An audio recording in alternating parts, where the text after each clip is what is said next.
Constipation के बारे में। कॉन्स्टिपेशन आजकल बहुत ही आम प्रॉब्लम हो गई है।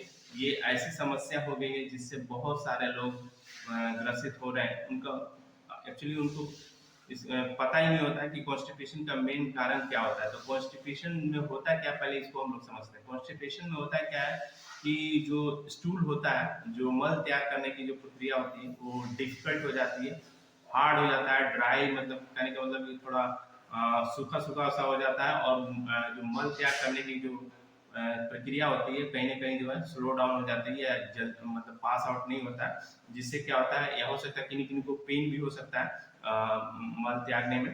तो मतलब फूला हुआ भी महसूस होता है, ठीक है, या अनकंफर्टेबल ज्यादा फील करते हैं, असुविधाजनक, ठीक है, या स्लगिश फील करते हैं। क्योंकि अगर उनका जो है पेट अच्छे तरीके से साफ नहीं होता है, तो आप नोटिस करेंगे कि वैसे लोग जो है सुस्त फील करते हैं, मतलब एनर्जेटिक महसूस नहीं करते हैं। उनको लगता है कि यार अभी तक तो मतलब स्टूल पास भी नहीं हुआ, तो स्लगिश फील होता है, ठीक है।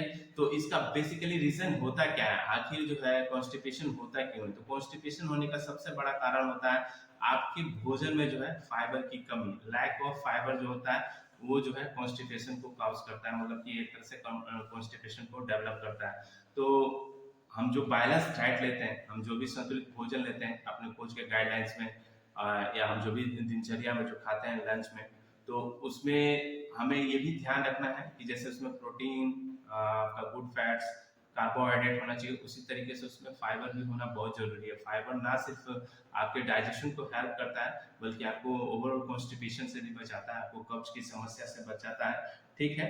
और आपका जो ईटिंग का जो टाइमिंग होता है, जो शेड्यूल होता है, वो कहीं ना कहीं जब गड़बड़ाता है, मतलब कि आपका खाने पीने का जो पैटर्न होता है, वो अगर बहुत ज्यादा चेंजेस आते हैं उसमें, तो उससे भी कभी कभी देखा जाता है कि कॉन्स्टिपेशन होने की समस्या होता है, ठीक। तो नॉनवेज वगैरह होता क्या है, देखिए क्या कि वो डाइजेस्ट होने में बहुत लंबा टाइम टेकिंग है, बहुत लंबा समय लेता है।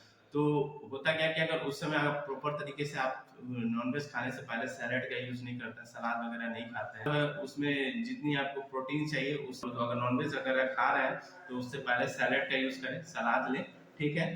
और नहीं तो अगर अवॉइड कर सकते हैं तो और भी बेहतर।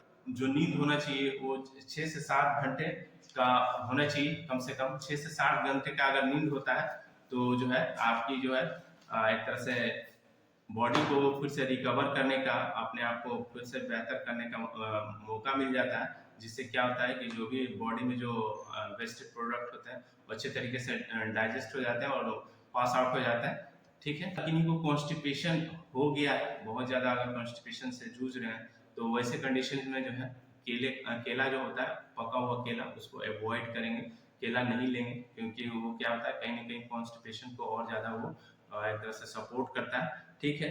और जिसमें भी ग्लूटेन हो, जो भी ऐसा अनाज हो जिसमें ग्लूटेन हो या मैदा हो, उसको अवॉइड करेंगे।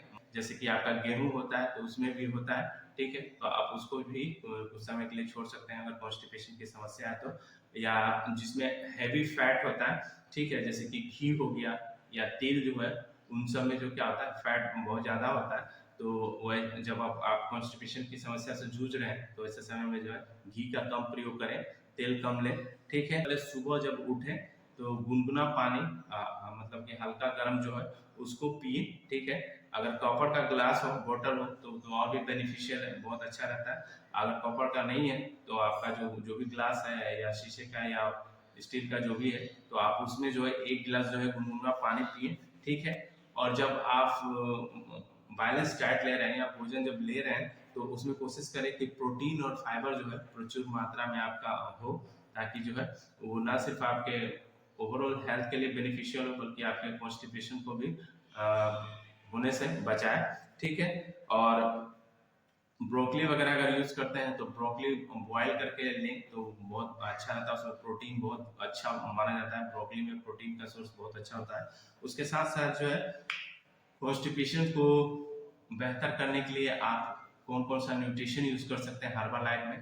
तो मतलब मैं आपको बताना चाहता हूँ, जो हर्बल लाइफ का न्यूट्रिशन आता है बहुत ही अमेजिंग न्यूट्रिशन होता है। अमेजिंग इसलिए है क्योंकि ये साइंटिस्टों द्वारा बनाया गया है। बहुत इसमें 350 साइंटिस्ट होते हैं जो पीएचडी होल्डर होते हैं, और इस पूरे सारे न्यूट्रिशन पे जो है अच्छे तरीके से रिसर्च होता है, इस पर फीडबैक लिया जाता है, क्लिनिकली प्रूवन होता है और पॉजिटिव इसका इफेक्ट आने के बाद ही जो है इसको जो है कस्टमर के लिए या फिर एसोसिएट के लिए जो अवेलेबल किया जाता है। तो आप क्या यूज कर सकते हैं अगर कॉन्स्टिपेशन की समस्या है तो आप एलो प्लस ले सकते हैं या एलो कॉन्सेंट्रेट, इन दोनों में से कोई भी ले सकते हैं। आप अपने कोच से बात करेंगे, वो जो भी इसमें से रेकमेंड करते हैं आप उसका यूज करेंगे तो आपकी कॉन्स्टिपेशन की समस्या में ये बहुत ज़्यादा एक तरह से उसको कंट्रोल करने में बहुत ज़्यादा हेल्पफुल होता है। उसके साथ साथ जो है आप सिंपली प्रोबायोटिक ले सकते हैं। कभी कभी क्या होता है कि हमारे अंदर में जो गुड बैक्टीरियाज होते हैं उनमें जो जो बिस्लस वो क्या होते हैं कि कभी कभी जो है कम हो जाते हैं, तो उनकी उसके वजह से भी कॉन्स्टिपेशन की पॉसिबिलिटीज जो है बढ़ जाती है। तो अगर आप सिंपली प्रोबायोटिक यूज करते हैं तो हमारे अंदर में जो गुड बैक्टीरिया होते हैं उनकी संख्या लगातार बनी रहेगी और वो क्या करेंगे आपके डाइजेशन में बहुत ज़्यादा हेल्पफुल करेंगे। तो आपका ओवरऑल जब गट बायोम अच्छा होगा तो आपका डाइजेशन भी अच्छा होगा, कॉन्स्टिपेशन से भी खुद को बचा सकते हैं। तो दही वगैरह अगर जमता हो तो दही का यूज कर सकते हैं, या क्योंकि मार्केट का तो दही आजकल उसमें बहुत सारा मिक्सिंग होता है और पता नहीं वो एक्चुअल दही भी होता है या कुछ और होता है। तो घर में अगर दूध को दही में जमा के और उसका यूज करते हैं तो उसमें भी बहुत गुड बैक्टीरिया मिलते हैं जो हमारे गट हेल्थ के लिए, जो हमारे स्टमक के लिए बहुत अच्छा होते हैं।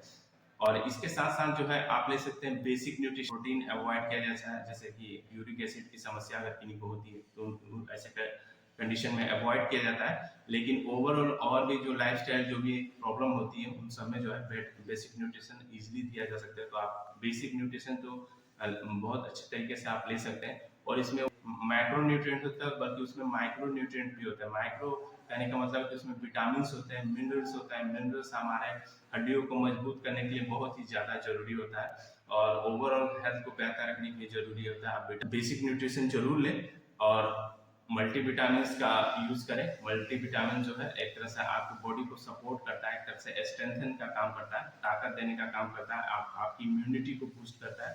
तो ये सब जो है न्यूट्रिशन आप अपने जो है कोच के गाइडलाइंस में ही लें, जिस तरीके से आपके कोच आपको रेकमेंड करते हैं उनके हिसाब से ही लें।